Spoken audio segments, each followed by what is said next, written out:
విజయనగరం జిల్లా గజపతి నగరం police station వద్ద బొబ్బిలి డీఎస్పీ శ్రీనివాసరావు మీడియా సమావేశం నిర్వహించారు.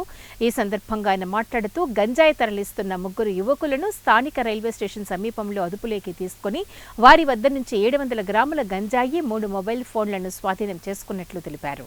ప్రధాన ముద్దాయి అయిన బొండపల్లి గ్రామానికి చెందిన కుర్నేని నవీన్ కుమార్ని అరెస్ట్ చేసి రిమాండ్కు తరలించినట్లు చెప్పారు. మిగతా 2 మైనర్లని వారికి తల్లిదండ్రుల సమక్షం కౌన్సిలింగ్ ఇచ్చి పంపించడం జరిగిందని తెలిపారు. అలాగే నవీన్ కుమార్కి గంజాయి అమ్మిన ఒడిశా వ్యక్తిని గుర్తించి త్వరలో అరెస్టు చేస్తామని తెలిపారు.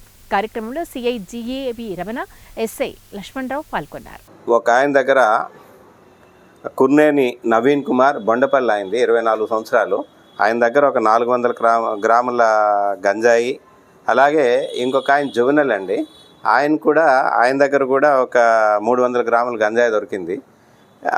వారిని మరియు వారి దగ్గర ఉన్న ఒక 3 మొబైల్ ఫోన్స్ని కూడా సీజ్ చేయడం జరిగింది. వీరితో పాటు ఇంకా గంజాయి కన్జ్యూమ్ చేస్తున్న 2 జువెనల్స్ కూడా ఉన్నారు. ఆ జువెనల్స్ని కూడా మనం వాళ్ళకి అవేర్నెస్ క్రియేట్ చేసి వాళ్ళకందరికీ కూడాను మళ్ళీ కౌన్సిలింగ్ చేసి వాళ్ళ పేరెంట్స్కి అప్పచెప్పడం జరిగింది. ఎందుకంటే వాళ్ళు చదువుతున్నది ఇంటర్మీడియట్ చదువుతున్నారు. వాళ్ళు మళ్ళీ వాళ్ళ భవిష్యత్తు నాశనం అవుతుంది అనే ఉద్దేశంతో వాళ్ళని బాధితులుగా భావించి